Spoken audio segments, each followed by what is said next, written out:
We're back in the moment, guys.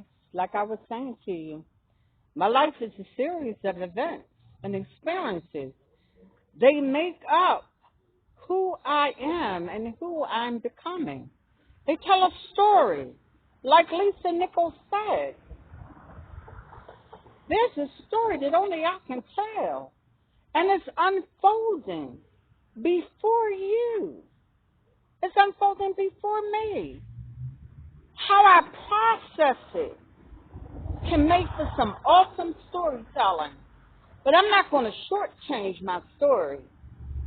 I'm not going to do that. What I'm going to do to make this a dynamic story, you're going to see me shifting characters. You're going to see me getting rid of some characters, maybe some characters being added. And when I say me, you do know I mean that God is in divine order and doing this, right? You know I'm not orchestrating these things, right? Okay. But it's making for an interesting read. It really is. And I am so thankful and grateful for every experience I shared with you. Someone asked me some time ago if I could change anything, would I? No, absolutely not. Why?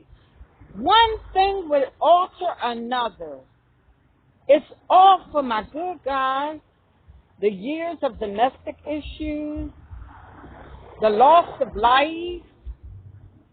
Some things I've gone through, others have gone through loss, and they have not come back in their right mind. But by His grace, I am here in my right mind, unpacking with you, encouraging others that if I can do it, you can do it too. Let me just encourage you. Don't stay in that manic moment. Don't stay in it. Come out of it. If you got to do an arts and crafts, if you got to go sit on a porch, if you come out of it, join a group, get therapy, come out of it. The domestic issues, that's not a good thing. That's not love showing up. I don't care who's telling you that. The not practicing self-love and self-care, that's self-destructive issues. That's not a good thing. That's not going to go well. We have to reshift. I have to slow down. When something is on my heart, it inspires and motivates and empowers me. It also excites me. So I have to tell me, slow down with your words. I can't hear how they're coming out, but I can see my mouth and the way it's moving, and I know it did not come out the correct way. Okay? Love is patient. I have to ask myself, when I'm not on speed dial, am I practicing love and patience?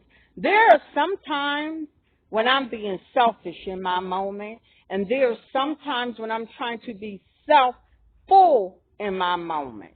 If I'm in a manic moment and you're in a manic moment, I can't talk you off the ledge because I'm on it too. That won't go well for me, and it won't go well for you. I can only speak to you from a place of strength. I can only encourage you from a place of strength. Well, I should. It would be very reckless. And I have had those moments. I have had those reckless moments. Not doing that anymore. That's not going to go well for me. Not doing that.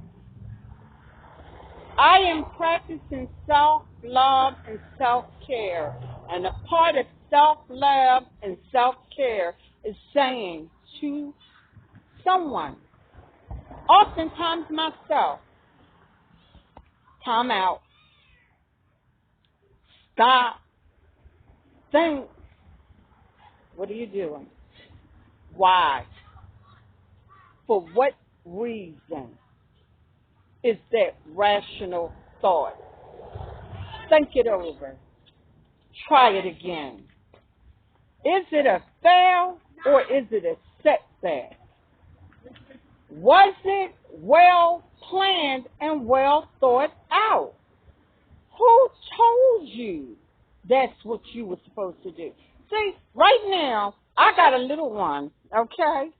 My peekaboo is what I call her. Because for the first 2.5 years, the only time he would say anything to me is if I go, peekaboo, mama baby, peekaboo.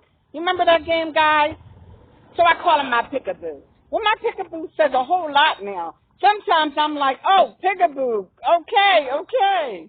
But, that's another story. All good unpacking, trust and believe. Anyway,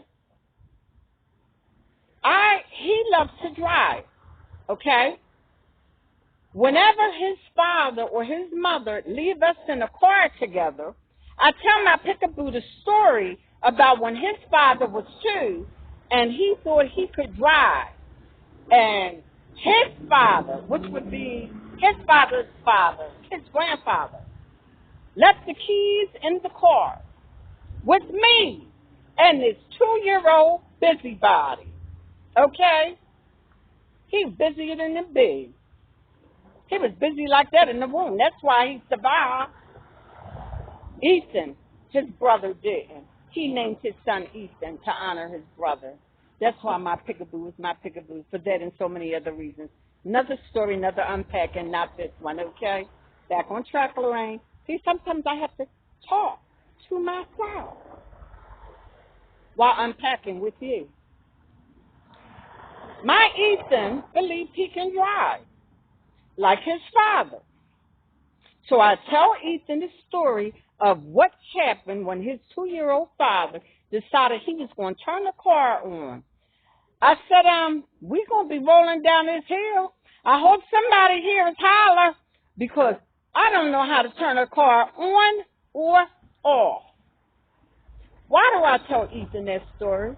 Because it didn't go well for me and his father. And I want to let Ethan know, history repeats itself. Shakespeare doesn't. Okay? What am I saying? This is what I'm saying to you. If isolation and being alone does not go well for you, come up out of there. Come up out of there. See that light? That's light. See that? That's light. That's light. Follow the light. E.T. said, bright light, bright light. Follow the light. Come out of there. Okay? For those who grow well and alone in isolation, kudos, whatever that word is. I have to ask my kids. It's so cute when they say it. When I grow up, I'm going to be one of them, okay? Best thing since sliced bread. Yes, they are. You got to meet them to know them. Well, this has been another wild moment. Sun has set. I'm done. Thank you for unpacking with me. Thank you for having this conversation with me. I hope you enjoyed this conversation. Please, wherever you are in life, continue to have the conversation. And if it is not well with your soul, seek help. Don't stay in it. Until next time, take care.